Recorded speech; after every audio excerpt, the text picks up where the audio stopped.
And with the broker of brokers, boss, as I like to call you, talk to me about build to rent and how it will fundamentally affect the UK property market.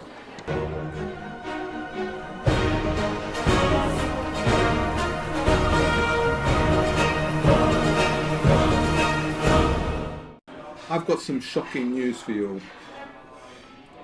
The UK government does not want us as citizens, or if you want to call us subjects, which we are because of the Queen, to own property. They want that to be purely with the institutions. The idea, and this is what's caused the problem with Brexit, because Europe believes in rentals, not ownership. So what's happening now in the industry is you're seeing big blocks constructed by institutions, and what they're doing is they are vehicles to stop the private small to medium investors to invest in the most important thing, assets. So that asset ownership is moving away into the hands of the big institutions. And a great example is in Wembley Park. 65 million was injected by the government for 7,600 homes. So they're behind that, and unfortunately that's a very negative agenda for the country. Do you think that's why the government decided to affect the taxation rules for private landlords? 100%. So what is the future for private landlords? Because let's be honest, they reckon there's about 2.5–3 million private landlords out there who own in excess of 4 to 5 million properties. They better appreciate the fact that time is running out and move as fast as possible. Out of property, or basically protect their investments by probably putting it into a vehicle or a REIT? Do you think so? Both. They have to definitely look at what they have and facilitate the best opportunities for that. But people that are coming into the industry as well, or maybe smaller investors, they need to make their moves as fast as possible. I always say to people, if you feel that you can't personally afford, then join together. But own the principal. You need to own the asset. There's a lot of these developers out there that are saying you can have a percentage of what you're buying, maybe with student accommodation, things like that. It's an oversaturated market in the sense that you can't have the same resale value once the guarantee period is gone. So those are not, in broker of brokers' opinion, good assets to own. You have to have the underlying principle. You must be the boss. Why is it important to own assets in the 21st century, or has it always been important to own assets? Well, certainly the Jewish nation, I'm one of them, were not allowed to own assets. They weren't allowed to walk into cities, and that's why you've seen not just Jewish people, but people from all ethnicity across the board obsessed with this, whether it be Asian, Turkish, whatever they are, because there's been that issue of a class structure that has stopped them from doing it. Once the game changed and it was a sort of an American system of build up your own entrepreneurial mindset, and you could see that people were innovating in that field, you understood that you didn't have to rely, because again, the idea of having a job for your life is over. So what are you going to do? You need cash flows. Grant Cardone in America talks about them, Dan Penner, a lot of people, I'm sure, Tony Robbins as well. Anyone in the ideology business, they call themselves coaches, life coaches.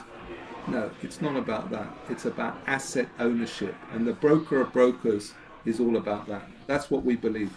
You need those cash flows. So you need the assets to provide income for your future? Or is it all about creating a legacy for the future? Isn't it a balancing act? It's a legacy, but it's also a facility to have options. The more powerful you are in wealth and greatness, the more you can give to the world. What that means is that you're no good. You have to be successful for other people to do business with you. And there's been a schadenfreude element of people coming to London from all over the country and saying, hold on, who owns all these incredible assets in Mayfair, Knightsbridge, Kensington? It's not British citizens, And they are angry about that. They're saying, why? And this is a factor. I'm not saying that we shouldn't encourage, but we should also have a situation where people are giving facilities to the UK citizens, whoever they are, because we are a melting pot, but we also should have the opportunity to enjoy the wealth. And you have to have the billionaire mindset, but you've got to feel good. So you're saying that by getting more, you can give more? You have to be able to, it's like being modest or humble. A lot of people say, oh, it's hard, or I struggled. You can talk about backgrounds, oh, it was difficult. You're not empowering anyone by talking in that way. You've got to say to them, it's easy. It can be done. And I want to show you an example of this for you to be inspired and motivated, not to, have how can I put it? I'm going to say it, the liberal mindset of less is more. That's what they believe in. It's actually more is more. And more is more means more for you and more for us. And that's not greed, is it? It's greed for everyone to have an opportunity. Greed is I think someone has said this, it's a form of jealousy of someone that's maximized their potential, and they will say, stop them from growing. But actually, their success helps other people to succeed as well. But what would you say to someone who's worried that by building this capital of assets, that what people will think about them? Well, you can't worry about the haters. I mean, you've got them on all systems and they will convert at some point. What you have to think about is your target audience of the people that embrace what you're saying, your ideology, that will come with you. And of course, you're going to have people that will be negative to that shake-up, disruptors, influencers, people that are changing the world. You need to innovate, and innovation is very key. You don't want, look, what's the next big thing? AI. Right or wrong? Yes, probably not as soon as people think. It's already happening. I mean, I'm talking about mainstream here. That's true, but then you look at the airport, Heathrow Airport. Now it's face recognition. You don't need passports anymore.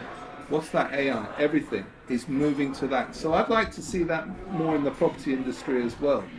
That needs to take place, because you didn't ask me this question, but can I ask myself a question? You've got the situation of online agents and offline agents. Well, tell you what, why don't we talk about that in the next video? Okay. Thank you very much.